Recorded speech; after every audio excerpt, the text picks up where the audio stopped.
آپ دھوکہ دے رہے ہیں. لیکن یہ ٹک ٹاک نہیں ہے, یہ کیا ہے؟ یہ لٹریچر ہے, یہ ادب ہے.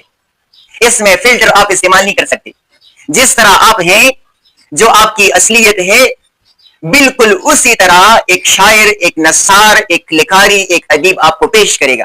ادب اور لٹریچر آپ کو پیش کرے گا, اور آپ بہت ایزی لیتے ہیں نا کہ یہ کیا ہے, یہ تو اردو ہے, اردو تو ہمیں آتی ہے.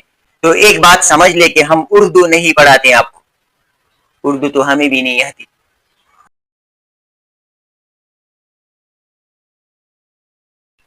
ادب انتہائی آسان بھی ہے اور انتہائی مشکل بھی ہے, کیونکہ آپ کی جو دنیا ہے نا, اس سے سراسر مختلف ہے ادب کی دنیا. اپنے محبوب کو مخاطب کرتے ہیں اور کہتے ہیں آرسی دیکھ کر نہ ہوں مغرور, خود نمائی نہ کر خدا سودر. لیکن کتابی شکل میں وہ سامنے آئے تب یہ ادب کہلایا جائے گا. اگر کتابی شکل میں نہ ہونا تو اس کو ہم ادب نہیں کہتے.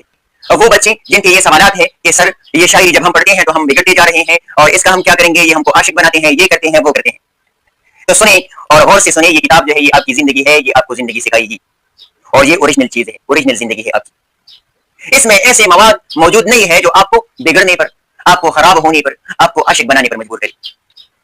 یہ زہریلی مواد جو ہے یہ ان ذہنوں میں موجود ہے جو آپ کو سمجھانے کی کوشش کرتے ہیں اور غلط طریقے سے. ہم آپ کو لائف سکھاتے ہیں, ہم آپ کو کیا کرتے ہیں, زندگی سکھاتے ہیں.